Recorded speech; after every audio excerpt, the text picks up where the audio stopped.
নমস্কার বন্ধুরা, আমার চ্যানেলে স্বাগতম। ডিএনএ একটি গুরুত্বপূর্ণ আপডেট। তো বন্ধুরা, ডিএনএ এই মুহূর্তে গুরুত্বপূর্ণ আপডেটটি হচ্ছে 4% ডিএ বাড়ল রাজ্য সরকারি কর্মীদের এবং 14 থেকে বেড়ে 18% হলো বাজেট বক্তৃতায় চন্দ্রিমা ভট্টাচার্য।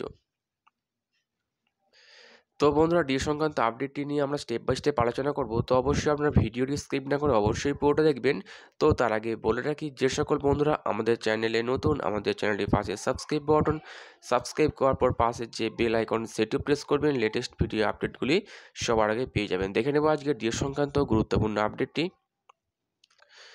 প্রত্যাশা ছিলই, তা পূরণ করে রাজ্যের অর্থ প্রতিমন্ত্রী চন্দ্রিমা ভট্টাচার্য বুধবার বাজেট বক্তৃতায় সরকারি কর্মীদের জন্য 4% মহার্ঘ ভাতা ডিএ বা ডিআরএস অ্যালাউন্স ঘোষণা করলেন। এর ফলে তা বেড়ে দাঁড়ালো 18%। চন্দ্রিমা জানিয়েছেন, 1 এপ্রিল থেকে বর্ধিত হারে ডিএ কার্যকর হবে।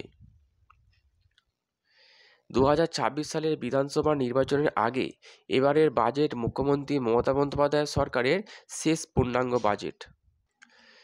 তাই এই বাজেটে রাজ্য সরকারি কর্মীদের আশা ছিল বড় অঙ্কের মহার্ঘ ভাতা ঘোষণার।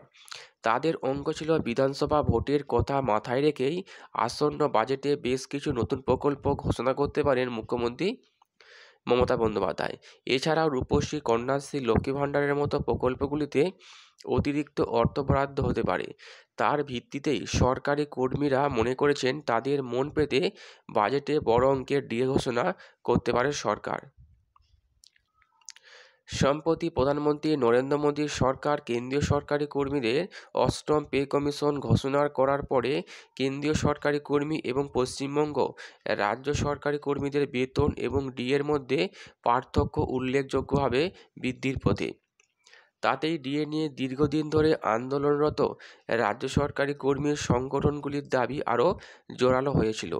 ভোটের কাজে সরকারি কর্মীদের বড় ভূমিকা থাকে, তাই রাজ্য বাজেটে তাদের জন্য বিধানসভার রাজ্য সরকারকে অতিরিক্ত কিছু ভাবতে হয়েছে বলে মনে করছেন একাংশ মহল। বর্তমানে কেন্দ্রীয় সরকারি কর্মীরা 53% হারে ডিএ পাচ্ছেন, আর পশ্চিমবঙ্গের সরকারি কর্মীরা পাচ্ছেন 14% হারে। কেন্দ্র ও রাজ্য সরকারি কর্মীদের বেতন এক উল্লেখযোগ্য ফারাকের কথা তুলে ধরেছেন বিরোধী দলনেতা শুভেন্দু অধিকারী। এই পরিস্থিতিতে কিছুটা চাপ তৈরি হয়েছিল নবান্নের উপরে, কিন্তু বুধবার আজকে সেই চাপ অনেকটা হালকা হয়ে গিয়েছে। তো বন্ধুরা, বুঝতে পারছেন, আজকে বাজেট ছিল, সেই বাজেটে অর্থমন্ত্রী চন্দ্রিমা ভট্টাচার্য 14%-এর পর আবারও নতুন করে 4% ডিএ বৃদ্ধি করেছে, যার ফলে ডিএর পরিমাণ দাঁড়িয়েছে 18%-এ। তো বন্ধুরা, এই ছিল ডিএ সংক্রান্ত গুরুত্বপূর্ণ আপডেট। কেমন লাগলো কমেন্ট করুন, লাইক করতে ভুলবেন না। পরবর্তী আপডেট পাওয়ার জন্য আমাদের চ্যানেলটিকে সাবস্ক্রাইব করে রাখবেন। থ্যাংক ইউ বন্ধুরা ভিডিওটি দেখার জন্য।